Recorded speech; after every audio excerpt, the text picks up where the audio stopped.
बड़ी बातें हो रही हैं। जियाउल हक के 4 मिसरे के लिए इनका हुक्म हो रहा है। चूंकि मैं उस जिले से हूं जहां जियाउल हक के साथ वो दुर्घटना हुई, जहां वो हादसा हुआ, बड़ी मशक्कतों से तो लाखों में एक आईपीएस, आईएएस या पीपीएस ऑफिसर बन पाता है हमारा, और वो भी जब ऑन ड्यूटी मार दिया जाए तो हम जैसे शायर की जिम्मेदारी बनती है कि वो बोले। मैंने 4 मिसरे कहे। एक बड़ी बात कहता हूं कि जिस शख्स ने वो पूरा वाकया अंजाम दिया वो मेरे जिले का एक बहुत ताकतवर इंसान है।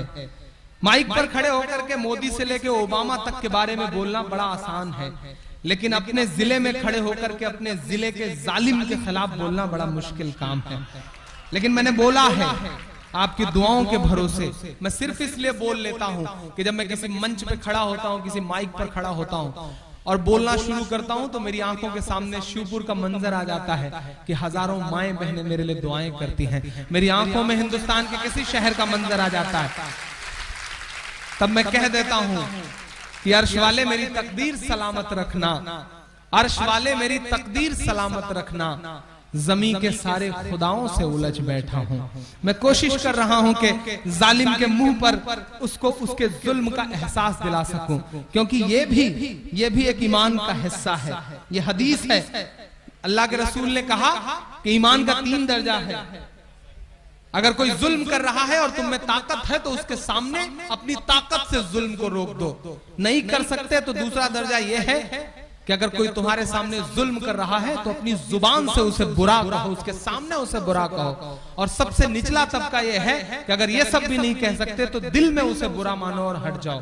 तो इंशाल्लाह अल्लाह ने मुझे दूसरा वाला दर्जा दे रखा है, मैं उसका इस्तेमाल करता हूं कि मिसरे पढ़ता हूं और आपसे दुआएं मांगता हूं। भला इंसान क्या कोई परिंदा तक नहीं मरता, भला इंसान क्या कोई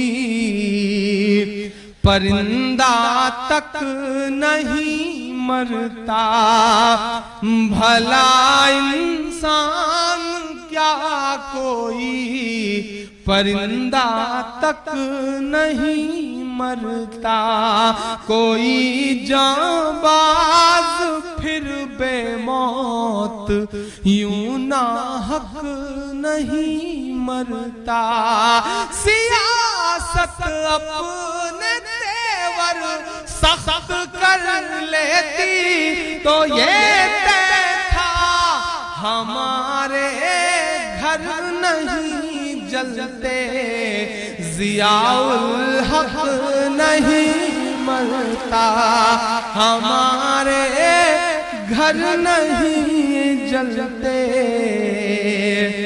जियाउल हक नहीं मरता।